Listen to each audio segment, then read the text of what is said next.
Hello anime gang, आज मैं explain करने वाला हूँ जुजुत्सु काइसन की मांगा को, जिसमें मैं कवर करूंगा सीजन 3 के एपिसोड नंबर 4 को, जिसमें मांगा के चैप्टर 147, 148 और 149 कवर होंगे। अगर आपने इससे पहले के एपिसोड नहीं देखे हैं तो आप उन्हें पहले देख लें। उन वीडियोस की लिंक मैंने डिस्क्रिप्शन में दे दी है। इस एपिसोड की शुरुआत होती है जहाँ पर प्रिंसिपल यागा को कैद कर लिया गया था, क्योंकि हायर अप्स के 5 नोटिस में से एक नोटिस ये भी था कि प्रिंसिपल यागा को कैद करना है, क्योंकि गेतो उन्हीं का स्टूडेंट था जिसने शिबुया में तबाही मचाई थी। पर हायर अप्स का प्रिंसिपल यागा को पकड़ने का दूसरा रीजन भी था। हायर अप्स प्रिंसिपल यागा से ये जानना चाहते थे कि वो आर्टिफिशियल कर्स कॉप्स कैसे बनाता है जो कि फुली इंडिपेंडेंट होते हैं, और उन्हें इस बात की भी चिंता थी कि अगर यागा ने फुली इंडिपेंडेंट कर्स कॉप्स की एक आर्मी बना ली तो वो हायर अप्स से भी ज्यादा ताकतवर हो जाएगा। इसलिए हायर अप्स प्रिंसिपल गाकुंजी को भेजते हैं पता करने के लिए कि आखिर यागा कैसे इन कर्स कॉप्स को बनाता है। और यहाँ पर कर्स कॉप्स का मतलब पांडा जैसे बींग्स हैं। गाकुंजी आकर प्रिंसिपल यागा से पूछता है कि वो आखिर इन कॉप्स को कैसे बनाता है, जिस पर प्रिंसिपल यागा उसे नहीं बताते हैं। इसके बाद हमें एक पास्ट का सीन दिखाया जाता है जहाँ पर प्रिंसिपल यागा एक कर्स कॉप्स के पास बैठे हुए थे। यहाँ पर प्रिंसिपल यागा दुखी थे क्योंकि उन्हें काम के सिलसिले में शहर के बाहर जाना था और उन्हें अपने कर्स कॉप्स की चिंता थी। इसके बाद वो अपने सभी कर्स कॉप्स को बाय कह के वहाँ से जाने लगते हैं। इसके बाद सीन फिर से प्रेजेंट में आ जाता है जहाँ पर पांडा को कैद कर लिया गया था, पर उसे वहाँ पर छुड़ाने कुसाकाबे आ जाता है। कुसाकाबे पांडा से कहता है कि तुम किसी को मत बताना कि मैंने तुम्हें आजाद किया है। कुसाकाबे पांडा से कहता है कि तुम्हारा इस्तेमाल यागा को पकड़ने के लिए किया गया था, अब जाकर तुम उसे जल्दी बचा लो। इसके बाद सीन फिर से पास्ट में चला जाता है जहाँ पर कुसाकाबे अपनी बहन के साथ आया था। यहाँ पर हमें पता चलता है कि कुसाकाबे की बहन का बेटा मर गया है, जिसकी वजह से वो काफी दुखी रहती है। कुसाकाबे यागा की मदद मांगता है ताकि वो अपनी बहन के बेटे की सोल को किसी कर्स कॉप में डाल सके और उसकी बहन फिर से एक खुशी भरी जिंदगी जीने लगे, क्योंकि उसकी बहन के दिमाग पर उसके बेटे के मरने का गहरा प्रभाव पड़ा था। और यागा भी ऐसा ही करता है, वो एक कर्स कॉप में उसके बेटे की सोल को डाल देता है और उसे कुसाकाबे की बहन के सामने ले आता है। और कुसाकाबे की बहन जैसे ही उस कर्स कॉप को देखती है तो उसे उसके अंदर अपने बेटे की सोल महसूस होती है और वो जल्दी से जाकर उसके गले लग जाती है। यागा को ये करना गलत तो लग रहा था, पर वो कुसाकाबे की मदद भी करना चाहता था। और कुसाकाबे जब देखता है कि यागा ने उसकी मदद कर दी है तो वो काफी खुश होता है, और यही कारण था कि कुसाकाबे अब यागा की मदद कर रहा था पांडा को आजाद करके। इसके बाद सीन फिर से प्रेजेंट में आ जाता है जहाँ पर यागा को मारने एक सॉर्सरर आया होता है, और ये सॉर्सरर भी प्रिंसिपल यागा से वही सवाल पूछता है कि वो आर्टिफिशियल कर्स कॉप्स कैसे बनाता है जो कि फुली इंडिपेंडेंट होते हैं, जिस पर प्रिंसिपल यागा उसे नहीं बताते कि तभी वहाँ पर प्रिंसिपल गाकुंजी आ जाते हैं। और इसके बाद वो दोनों मिलकर प्रिंसिपल यागा को काफी जख्मी कर देते हैं। गाकुंजी उस दूसरे सॉर्सरर से कहता है कि तुम अब यहाँ से जा सकते हो, और वो सॉर्सरर भी वहाँ से चला जाता है। और जैसे ही वो सॉर्सरर वहाँ से जाता है, प्रिंसिपल यागा गाकुंजी को बता देते हैं कि एक आर्टिफिशियल कर्स कॉप कैसे बनाया जाता है जो कि फुली इंडिपेंडेंट हो। और ये सुनकर गाकुंजी काफी शॉक होता है। वो पूछता है कि तुमने पहले क्यों नहीं बताया मुझे ये, क्या तुम जीना नहीं चाहते? जिस पर प्रिंसिपल यागा बोलते हैं कि ये एक कर्स है जो कि मैं तुम्हें देकर जा रहा हूँ गाकुंजी। और उसी वक्त वहाँ पर पांडा आ जाता है, और गाकुंजी को लगता है कि पांडा उससे लड़ेगा ताकि वो बदला ले सके प्रिंसिपल यागा की मौत का, पर पांडा उससे नहीं लड़ता और प्रिंसिपल यागा की बॉडी को लेकर वहाँ से जाने लगता है। जिसे देखकर ऑफकोर्स गाकुंजी पूछता है कि क्या तुम मुझसे लड़ोगे नहीं, क्या तुम्हारे अंदर मेरे लिए नफरत नहीं है? जिस पर पांडा बोलता है कि मैं इंसानों की तरह नहीं हूँ, पांडा इंसानों जैसा बिहेवियर शो नहीं करते हैं। और फिर पांडा कहता है कि मैं जानता हूँ कि तुम जो कर रहे हो वो हायर अप्स के कहने पर कर रहे हो, तुम्हारी इसमें कोई गलती नहीं है, पर एक बात याद रखना, पांडा रोते भी हैं। और उसके बाद पांडा रोने लगता है, और ये सीन देखकर मुझे भी काफी बुरा लगा था। इसके बाद सीन ज़ेनिन हेडक्वार्टर पर जाता है जहाँ पर माकी कर्स टूल इकट्ठे करने आई थी। वो जैसे ही ज़ेनिन हेडक्वार्टर में घुसती है उसे सामने नाओया बैठा हुआ मिलता है, और नाओया जैसे ही माकी की हालत को देखता है, यानी उसके चेहरे को, तो वो उसका मजाक बनाने लगता है। जिस पर माकी बोलती है तो तुम वुमेन को उसके फेस से जज करते हो, मुझे तो लगा था कि तुम उनके उससे जज करते हो। जिस पर नाओया बोलता है कि मैंने तुमसे सवाल पूछा था, उसका आंसर दो। इसके बाद नाओया माकी की काफी बेइज्जती करने लगता है। वो कहता है ना तो तुम कर्स टेक्निक इस्तेमाल कर सकती हो, ना तुम कर्स स्पिरिट को देख सकती हो, और जो तुम्हारे पास था वो तुम्हारा चेहरा था, अब तो तुम्हारा चेहरा भी खराब हो गया है, तुम्हारी तरफ तो कोई देखना भी नहीं चाहेगा। और उसके बाद नाओया पास्ट की बातें करने लगता है। वो कहता है कि मुझे काफी मजा आता था तुम्हें बुली करने में, तुम यहाँ पर नहीं थी तो मुझे काफी बुरा लग रहा था। और इसके बाद वो कहता है तो क्या तुम किसी कुत्ते की तरह मेगुमी और यूता को फॉलो करोगी? जिस पर माकी कोई भी जवाब नहीं देती और वहाँ से चली जाती है। इसके बाद उसे उसकी मॉम मिलती है जो उससे मना करती है कि तुम कर्स वेयर हाउस में नहीं घुस सकती, हमें वहाँ पर जाना अलाउ नहीं है। इस पर माकी कहती है कि ज़ेनिन क्लैन के हेड ने ही मुझसे ये करने के लिए कहा है। और इसके बाद हमें थोड़े दिन पहले का सीन दिखाया जाता है जहाँ पर मेगुमी और माकी बात कर रहे होते हैं। माकी मेगुमी को बताती है कि नाबीतो के विल के अकॉर्डिंग तुम्हें ज़ेनिन क्लैन का हेड चुना गया है। और ये सुनकर मेगुमी कहता है कि इसकी कोई जरूरत नहीं है, मैं ज़ेनिन क्लैन का हेड नहीं बनना चाहता। जिस पर माकी बोलती है कि तुम्हें बनना ही पड़ेगा। माकी मेगुमी से कहती है कि नाबितो ने पूरे ज़ेनिन क्लेन की जिम्मेदारी तुम्हें दी है, इसका मतलब तुम्हें ज़ेनिन क्लेन के पैसे, कर्स टूल और तीनों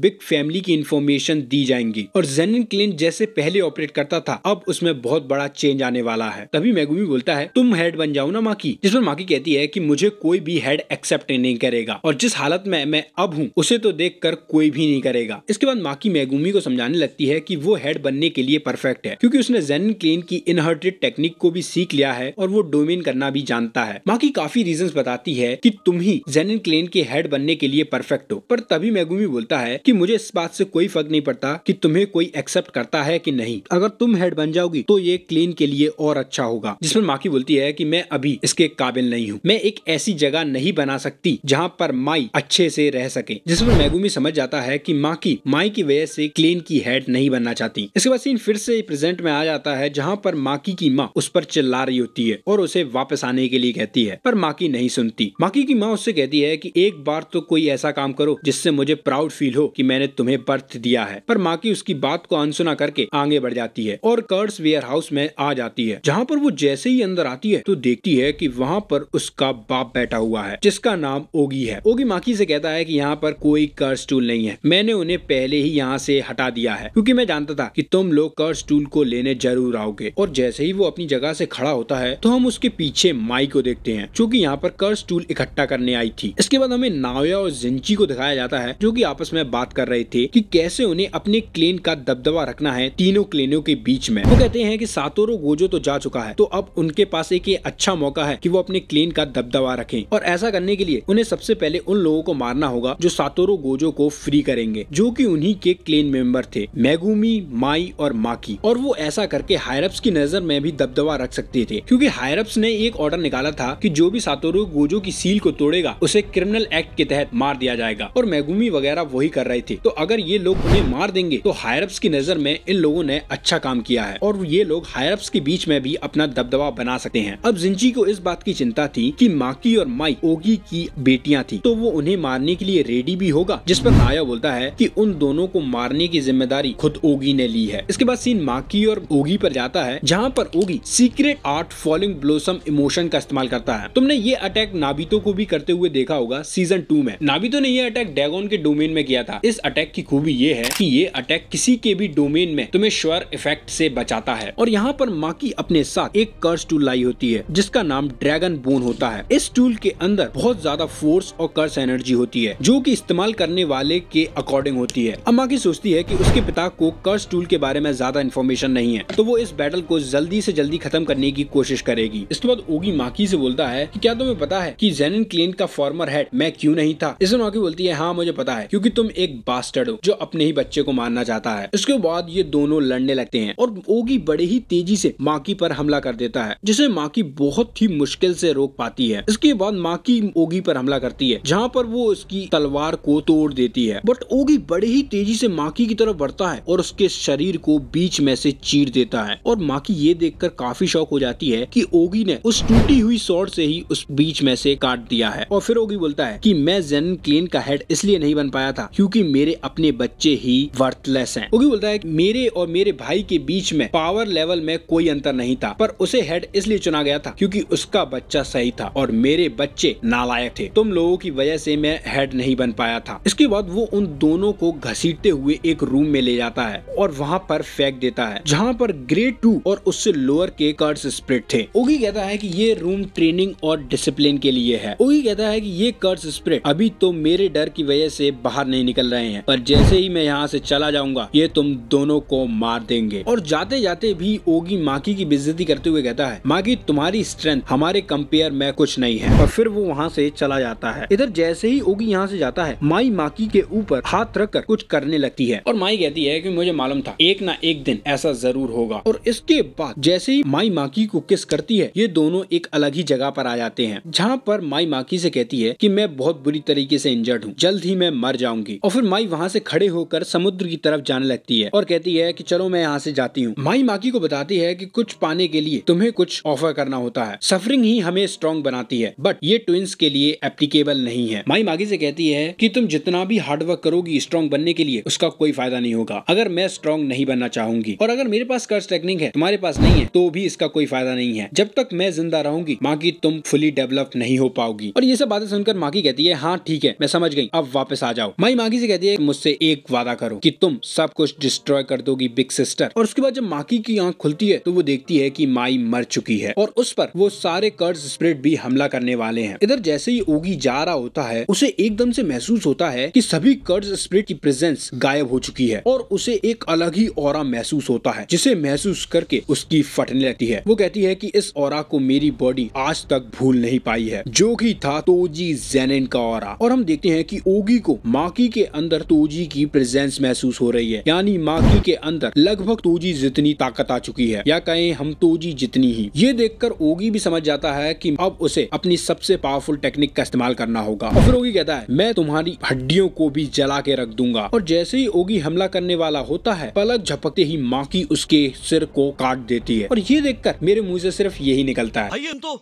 शुरू होते ही खत्म हो गया यार। और इसके बाद मागी कहती है चलो माई इसे शुरू करते हैं। और इसी के साथ ये एपिसोड एंड हो जाता है। कौन सा आपको ये एपिसोड कैसा लगा और इसके अगले वाले एपिसोड में तो गोल्ड लेवल फाइट है, तो उसे मिस ना करने के लिए चैनल को सब्सक्राइब करना मत भूलना। मैं मिलता हूँ आपसे नेक्स्ट वीडियो में।